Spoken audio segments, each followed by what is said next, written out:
ਬਾਬਾ ਜੀ ਉੱਤੇ ਤਾਂਤਰਿਕ ਯੋਗੀ ਨੇ ਆਪਣੇ ਤਾਂਤਰਿਕ ਸਾਧਨ ਨਾਲ ਦਬਾਅ ਪਾਉਣਾ ਅਤੇ ਬਾਬਾ ਜੀ ਨੇ ਗੁਰਮੰਤਰ ਦੀ ਸ਼ਕਤੀ ਦੁਆਰਾ ਉਸ ਦਾ ਮਾਨ ਤੋੜਨਾ।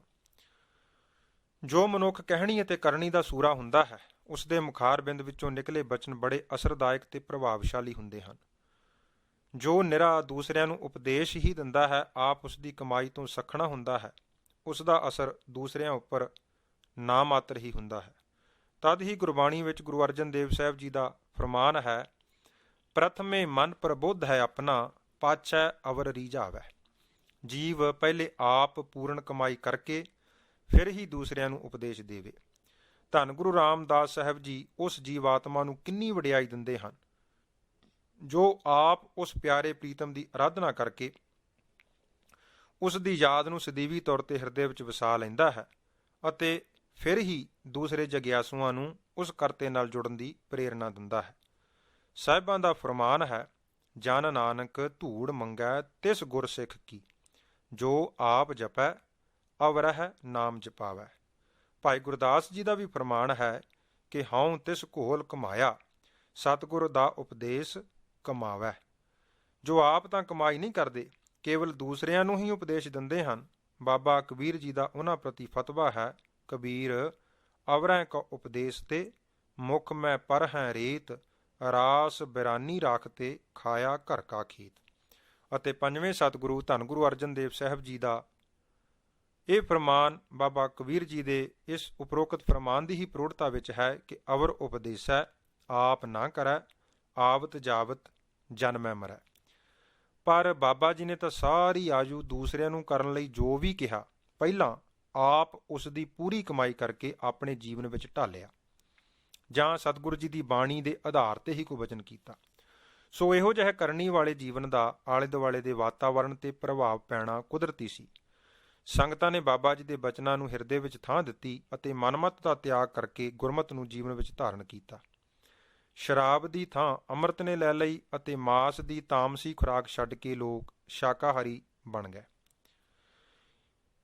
ਇਸੇ ਹੀ ਨਗਰ ਭਾਵ ਕਰੇਰੂਏ ਦੇ ਨਜ਼ਦੀਕ ਜੋਗਮਤ ਨਾਲ ਸੰਬੰਧਿਤ ਇੱਕ ਨਾਥ ਰਹਿੰਦਾ ਸੀ, ਜੋ ਥੋੜ੍ਹੀ ਰਿੱਧੀ ਸਿੱਧੀ ਦੀ ਸ਼ਕਤੀ ਰੱਖਣ ਸਦਕਾ ਲੋਕਾਂ ਨੂੰ ਵਰ ਸ਼ਰਾਬ ਦੇ ਡਰ ਦੇ ਕੇ ਆਪਣੀ ਪੂਜਾ ਕਰਵਾਉਂਦਾ ਸੀ। ਲੋਕ ਉਸ ਨੂੰ ਮਾਸ ਸ਼ਰਾਬ ਦੀਆਂ ਦਾਵਤਾਂ ਦਿੰਦੇ ਸਨ। ਜਿਉਂ ਹੀ ਲੋਕ ਬਾਬਾ ਜੀ ਦੀ ਪ੍ਰੇਰਨਾ ਨਾਲ ਗੁਰਮਤ ਵੱਲ ਪ੍ਰੇਰੇ ਗਏ ਤਾਂ ਉਸ ਜੋਗੀ ਦੀ ਮਾਨਤਾ ਵਿੱਚ ਫਰਕ ਪੈਣਾ ਕੁਦਰਤੀ ਹੀ ਸੀ। ਇਸ ਸਾਰੀ ਮਾਨਤਾ ਦੇ ਘਟਣ ਦਾ ਕਾਰਨ ਵੀ ਉਸ ਜੋਗੀ ਨੂੰ ਪਤਾ ਲੱਗ ਚੁੱਕਾ ਸੀ। ਉਸਨੇ ਸੋਚਿਆ ਕਿ ਜਿਸ ਨੇ ਮੇਰੇ ਇਸ ਚੱਲਦੇ ਰੁਜ਼ਗਾਰ ਤੇ ਲੱਤ ਮਾਰੀ ਹੈ, ਮੈਂ ਉਸ ਨੂੰ ਆਪਣੀ ਸ਼ਕਤੀ ਨਾਲ ਇਸ ਨਗਰ ਵਿੱਚ ਨਹੀਂ ਰਹਿਣ ਦੇਣਾ ਅਤੇ ਆਪਣੀ ਘਟੀ ਪ੍ਰਤਿਸ਼ਠਤਾ ਨੂੰ ਬਹਾਲ ਕਰਨ ਲਈ ਉਸ ਨੂੰ ਨੀਵਾਂ ਵੀ ਦਿਖਾ ਲੈਣਾ ਹੈ। ਪਰ ਜਿਵੇਂ ਗੁਰਬਾਣੀ ਦਾ ਫਰਮਾਨ ਗੁਰੂ ਅੰਗਦ ਦੇਵ ਸਾਹਿਬ ਦੇ ਮੁਖਾਰ ਬਿੰਦ ਤੋਂ ਹੈ ਕਿ ਮੰਤਰੀ ਹੋਏ ਅਠੋਇਆਂ, ਨਾਗੀ ਲੱਗਿਆ ਜਾਏ, ਆਪਣ ਹੱਥੀਂ ਆਪਣਾ ਦੇ ਕੂਚਾ ਲਾਏ। ਸਰਦੀ ਦਾ ਮੌਸਮ ਸੀ। ਬਾਬਾ ਜੀ ਆਪਣੇ ਰਿਹਾਇਸ਼ੀ ਸਥਾਨ ਦੇ ਬਾਹਰ ਧੁੱਪ ਵਿੱਚ ਬੈਠੇ ਨਾਮ ਸਿਮਰਨ ਵਿੱਚ ਲੀਨ ਸਨ। 200 ਗਜ ਦੀ ਵਿੱਥ ਤੇ ਇੱਕ ਪਗਡੰਡੀ ਸੀ। ਉਸ ਤਾਂਤਰਿਕ ਜੋਗੀ ਨੇ ਉੱਥੇ ਖਲੋ ਕੇ ਆਪਣੀ ਤਾਂਤਰਿਕ ਸ਼ਕਤੀ, ਜਿਸ ਵਿੱਚ ਉਹ ਕਾਫੀ ਮਾਹਰ ਸੀ, ਨਾਲ ਬਾਬਾ ਜੀ ਨੂੰ ਕੁਝ ਕਰਨਾ ਚਾਹਿਆ। ਬਾਬਾ ਜੀ ਨੂੰ ਤਾਂ ਇਸ ਬਾਰੇ ਪਤਾ ਨਹੀਂ ਸੀ ਕਿ ਜੋਗੀ ਸਾਡੇ ਉੱਪਰ ਆਪਣੀ ਤਾਂਤਰਿਕ ਸ਼ਕਤੀ ਚਲਾ ਰਿਹਾ ਹੈ। ਆਪ ਜੀ ਸਿਮਰਨ ਵਿੱਚ ਬੈਠੇ ਮਗਨ ਸਨ। ਬਾਬਾ ਜੀ ਨੇ ਦੱਸਿਆ ਕਰਦੇ ਸਨ ਕਿ ਅਚਾਨਕ ਸਾਡੇ ਦਿਲ ਨੂੰ ਕਾਹਲੀ ਜੀ ਪੈਣ ਲੱਗੀ, ਥੋੜ੍ਹੀ ਘਬਰਾਹਟ ਜੀ ਮਹਿਸੂਸ ਹੋਈ। ਆਲੇ ਦੁਆਲੇ ਨਿਗਾਹ ਮਾਰੀ ਤਾਂ ਸਾਹਮਣੇ ਉਹ ਜੋਗੀ ਖੜਾ ਦਿਸਿਆ। ਬਾਬਾ ਜੀ ਨੇ ਕੋਈ ਖਾਸ ਧਿਆਨ ਨਾ ਕੀਤਾ ਤੇ ਮੁੜ ਸਿਮਰਨ ਵਿੱਚ ਜੁਟ ਗਏ। ਅਗਲੇ ਦਿਨ ਫਿਰ ਉਸੇ ਜਗ੍ਹਾ ਖਲੋ ਕੇ ਜੋਗੀ ਨੇ ਆਪਣੀ ਸ਼ਕਤੀ ਨਾਲ ਬਾਬਾ ਜੀ ਉੱਪਰ ਬਲ ਪਾਉਣਾ ਚਾਹਿਆ। ਉਸ ਦੀ ਸ਼ਕਤੀ ਨਾਲ ਬਾਬਾ ਜੀ ਦੀ ਬਿਰਤੀ ਫਿਰ ਉਥਾਨ ਹੋਈ। ਨੇਤਰ ਖੋਲ੍ਹ ਕੇ ਵੇਖਿਆ, ਪਤਾ ਚੱਲਿਆ ਕਿ ਉਹ ਹੀ ਕੱਲ੍ਹ ਵਾਲਾ ਨਾਥ ਉਸੇ ਜਗ੍ਹਾ ਤੇ 200-250 ਗਜ ਤੇ ਖੜਾ ਕੁਝ ਕਰ ਰਿਹਾ ਹੈ। ਬਾਬਾ ਜੀ ਮੁੜ ਸਿਮਰਨ ਵਿੱਚ ਮਗਨ ਹੋ ਗਏ। ਤੀਸਰੇ ਦਿਨ ਫਿਰ ਉਸ ਨਾਥ ਨੇ ਪਹਿਲੇ ਦਿਨਾਂ ਵਾਂਗ ਹੀ ਕੀਤਾ। ਬਾਬਾ ਜੀ ਨੇ ਵੇਖਿਆ ਕਿ ਇਹ ਆਪਣੇ ਕੰਮ ਤੋਂ ਅਜੇ ਹਟਿਆ ਨਹੀਂ, ਆਪਣਾ ਜ਼ੋਰ ਲਾਈ ਹੀ ਜਾਂਦਾ ਹੈ। ਤਦ ਆਪ ਜੀ ਨੇ ਜੋਗੀ ਦੇ ਤਾਂਤਰਿਕ ਬਲ ਨੂੰ ਰੋਕਣ ਲਈ ਉਸ ਵੱਲ ਨਿਗਾਹ ਕਰਕੇ ਇਕਾਗਰਤਾ ਸਹਿਤ ਸਵਾਸ ਦੇ ਨਾਲ ਉੱਚੀ ਵਾਹਿਗੁਰੂ ਕਿਹਾ। ਪਹਿਲੀ ਵਾਰ ਗੁਰਮੰਤਰ ਦਾ ਉਚਾਰਨ ਕਰਨ ਨਾਲ ਉਹ ਜੋਗੀ ਜ਼ਮੀਨ ਤੇ ਡਿੱਗ ਪਿਆ। ਜਦੋਂ ਦੂਸਰੀ ਵਾਰ ਇਸੇ ਤਰ੍ਹਾਂ ਉੱਚੀ ਸੁਰ ਵਿੱਚ ਵਾਹਿਗੁਰੂ ਕਿਹਾ ਤਾਂ ਉਹ ਨਾਥ 4 ਫੁੱਟ ਦੇ ਕਰੀਬਨ ਜ਼ਮੀਨ ਤੇ ਘਿਸਰਦਾ ਹੋਇਆ ਬਾਬਾ ਜੀ ਵੱਲ ਖਿੱਚਿਆ ਗਿਆ, ਜਿਵੇਂ ਕਿਸੇ ਨੂੰ ਰੱਸੇ ਨਾਲ ਬੰਨ੍ਹ ਕੇ ਖਿੱਚੀਦਾ ਹੈ। ਜਦੋਂ ਤੀਸਰੀ ਵਾਰ ਇਸੇ ਤਰ੍ਹਾਂ ਗੁਰਮੰਤਰ ਦਾ ਉਚਾਰਨ ਬਾਬਾ ਜੀ ਨੇ ਕੀਤਾ ਤਾਂ ਫਿਰ ਉਹ ਉਸੇ ਤਰ੍ਹਾਂ ਹੀ ਖਿੱਚਿਆ ਗਿਆ। ਉਸ ਨੇ ਉੱਥੋਂ ਹੀ ਮੁਆਫੀਆਂ ਮੰਗਣੀਆਂ ਸ਼ੁਰੂ ਕਰ ਦਿੱਤੀਆਂ ਕਿ ਮੈਨੂੰ ਬਖਸ਼ ਦਿਓ, ਮੈਥੋਂ ਗਲਤੀ ਹੋ ਗਈ ਹੈ। ਮੁੜ ਕੇ ਮੈਂ ਕਿਸੇ ਵੀ ਸਿੱਖ ਸੰਤ ਨੂੰ ਕਦੇ ਵੀ ਕੁਝ ਨਹੀਂ ਕਹਿੰਦਾ, ਹੁਣ ਬਖਸ਼ ਦੇਵੋ। ਬਾਬਾ ਜੀ ਦੱਸਿਆ ਕਰਦੇ ਸਨ ਕਿ ਜਿਸ ਭਾਵਨਾ ਨਾਲ ਅਸੀਂ ਪਹਿਲਾਂ 3 ਵਾਰੀ ਵਾਹਿਗੁਰੂ ਗੁਰਮੰਤਰ ਦਾ ਉਚਾਰਨ ਕੀਤਾ ਸੀ, ਭਾਵ ਉਸ ਦੇ ਬਲ ਨੂੰ ਕਾਬੂ ਕਰਨ ਲਈ ਤੇ ਉਸ ਦੇ ਬਲ ਨੂੰ ਹਟਾਉਣ ਵਾਸਤੇ, ਸੋ ਉਸ ਭਾਵਨਾ ਦਾ ਤਿਆਗ ਕਰ ਦਿੱਤਾ ਤੇ ਪਹਿਲੇ ਵਾਂਗ ਸਿਮਰਨ ਜਾਰੀ ਰੱਖਿਆ।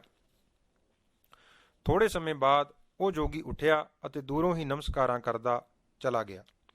ਸਿਮਰਨ ਤੋਂ ਬਾਅਦ ਬਾਬਾ ਜੀ ਨੇ ਉੱਠ ਕੇ ਉਹ ਜਗ੍ਹਾ ਵੇਖੀ ਜਿੱਥੇ ਨਾਥ ਡਿੱਗਿਆ ਸੀ। ਉੱਥੇ ਜਿਵੇਂ ਕਿਸੇ ਨੂੰ ਮਿੱਟੀ ਵਿੱਚ ਘਸੀਟੀਦਾ ਹੈ, ਇਸ ਪ੍ਰਕਾਰ ਨਿਸ਼ਾਨ ਪਾਏ ਹੋਏ ਸਨ। ਇਸ ਘਟਨਾ ਨਾਲ ਮਨ ਵਿੱਚ ਹੋਰ ਵੀ ਪਰਪੱਕਤਾ ਹੋ ਗਈ ਕਿ ਧੰਨ ਗੁਰੂ ਨਾਨਕ ਦੇਵ ਸਾਹਿਬ ਜੀ ਨੇ ਸਾਨੂੰ ਜੋ ਗੁਰਮੰਤਰ ਬਖਸ਼ਿਸ਼ ਕੀਤਾ ਹੈ, ਇਹ ਸਭ ਤੋਂ ਸ਼੍ਰੋਮਣੀ ਤੇ ਸਭ ਤੋਂ ਵੱਧ ਸ਼ਕਤੀਮਾਨ ਹੈ।